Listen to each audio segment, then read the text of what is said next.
ভাই টাকা তো দিলেন, আবার হেলমেটটা নিয়ে যাচ্ছেন। আরে সরি ভাই, আসলে তাড়াহুড়োর কারণে ভুল হয়ে গেছে। এই যে আপনার হেলমেট, আর এই যে আপনার ভাড়া। ভাই বাকি টাকাটা দিবেন না? ওইটা আপনার কাছে রেখে দেন, সিগারেট খেয়ে নিয়েন স্যার। এই যে আমার ক্লাসের সবচেয়ে গুণধর ছাত্র, যেমন তার চলাফেরা তেমন তার ড্রেস আপ, তেমনি তার লেখাপড়া।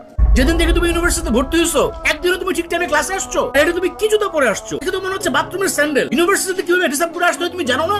আসলে স্যার এক্সামের জন্য লেট হয়ে যাচ্ছিল, তো তাই আসার সময় পায়ের সামনে যেটা পাইছি ওটা পরে চলে আসছি। আমি আসলে চাই না আমার এক্সামের কোনো ক্ষতি হোক। যেই না আমার ছাত্র, শোনো তোমার মুখে এসব কথা মানায় না। নাও খাতা দিলাম, প্রশ্ন দিলাম, ওই যে ওই চেয়ারে বসে চুপচাপ পরীক্ষা দিও। যদি কোনো রকম নকল করার চেষ্টা করো, উল্টা পাল্টা কোনো কিছু করার চেষ্টা করো, আই উইল পানিশ ইউ।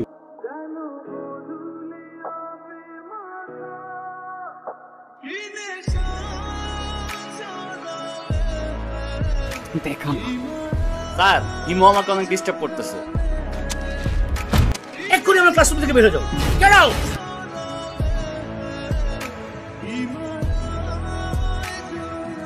ওই শুভ্র দাঁড়া। কিরে সমস্যা কি? ডাকি শুনুস না বাড়ছে? আজকে এক্সামের মধ্যে দেখাইতে বললাম, কি করলি তুই? আমরা এক ক্লাসে পড়ি, ডাক দিস একটু দেখাবি না? বললি উল্টা স্যারে বলে দিলি।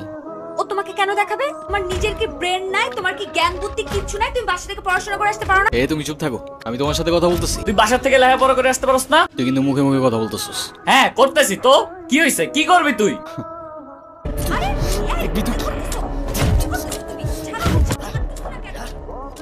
রাস্তাঘাটে গুন্ডামি শুরু করছো? অস্থির ছেলে কোথাকার। ইরা, কি ব্যাপার রকি, কিছু বলবা? তুমি জানো না কি বলবো? শোনো, তোমাকে আগেও বলছি, এখন আবার বলছি, তোমাকে আমি পছন্দ করি না আর কোনোদিন করবো না। ইরা, তুমি কি ভেবে বলছো? তুমি জানো এর পরিণাম কি হতে পারে? এর পরিণাম কি হতে পারে মানে? আরে কি রকি?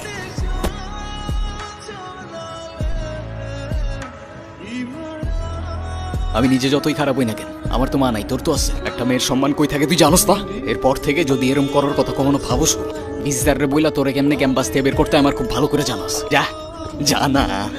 ধন্যবাদ তোমাকে। ধন্যবাদ দেওয়া লাগবে না, তোমার জন্য আসি নাই আমি। আমার বাবা আমারে শিখাইছে মেয়েদের কেমনে সম্মান করতে হয়, নাহলে সেদিন তুমি চর মারার পরও চুপ থাকতাম না।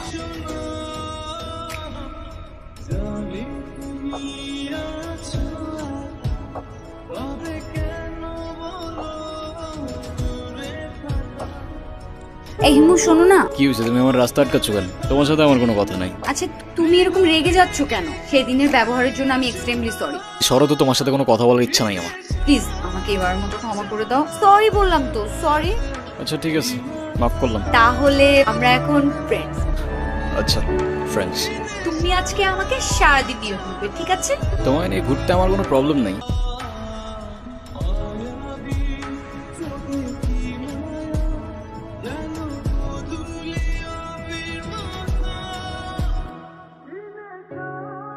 কি ব্যাপার, এত সকাল সকাল কল দিছো কেন? কি এটা এত সকাল? সকালে কোনোদিন ঘুম থেকে উঠেছেন আপনি? উঠলে বুঝতেন এটা এত সকাল না, সকাল 9টা বাজে। 10টার দিকে আমাদের ক্লাস শুরু হয়ে যায়। আরে আমি কখনো টাইম মতো ক্লাসে গেছি নাকি? সেটাই, সময় মতো ক্লাসে যাননি, কিন্তু এখন থেকে প্রত্যেকটা দিনই সময় মতো ক্লাসে যাবেন, আমি বলেছি তাই।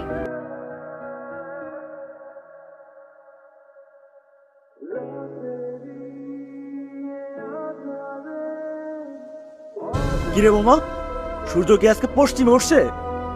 আমি তো কিচ্ছু বুঝতেছি না। যে কিনা ঠিক মতো কখনো ক্যাম্পাসে আসে না, সে আজকে ক্লাস টাইমের আগে ক্যাম্পাসে এসে হাজির। তোর এই জাদুর রহস্যটা কি মামা, বলতো আমারে। আছে এক জাদুকর, যে তার রহস্যময় জাদু দিয়ে চেঞ্জ করে বলছে আমাকে। মানে সেই জাদুকরটা কে? আমাদেরকে বল, আমরাও একটু শুনি। আরে কিছু জিনিস থাক না গোপন। কিরে ইরা কই রে? দেখছস তোরা? কই, আমরা তো এখানে অনেকক্ষণ যাবত বসে আড্ডা দিচ্ছি, এরাকে তো দেখিনি। আচ্ছা থাক, তোরা দেখে আসি আমি।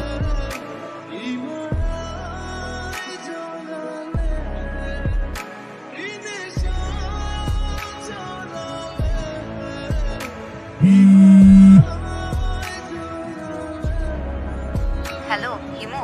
আমি এতদিন তোমাকে কতগুলো কল দিছি, কল ধরো নাই কেন? কি হয়েছে তোমার? আরে তোমাকে আমি সব বলবো। তোমাকে একটা গুড নিউজ দেওয়ার আছে। আগামীকাল সন্ধ্যায় দেখা করতে পারবে? হ্যাঁ পারবো, আমারও তোমাকে অনেকগুলা কথা বলার আছে। তুমি না বললা কি একটা গুড নিউজ আছে, ওটা বলো। আছে একটা কারণ, শেষ কথাটা না হয় শেষেই বললাম। শেষের কথা মানে বুঝলাম না। তোমার বুঝতে হবে না, বলো তুমি যেটা বলতে চেয়েছিলে বলো। আমি তোমাকে ভালোবাসি ইরা। ভালোবাসি মানে? আমি তোমাকে আমার ফ্রেন্ড ছাড়া কখনোই কিছু ভাবিনি। আরে আমরা একসাথে ঘুরতাম, আমরা অনেক বেশি ফ্রি ছিলাম। এটা না যে আমি তোমাকে ভালোবাসতাম। তাছাড়া তুমি আমার বিয়ে ঠিক হয়ে গেছে, আর এই কথাটাই আমি তোমাকে বলতে এসেছিলাম। আমাদের আর কোনোদিন দেখা হবে না, এটাই আমাদের শেষ দেখা। ভালো থেকো।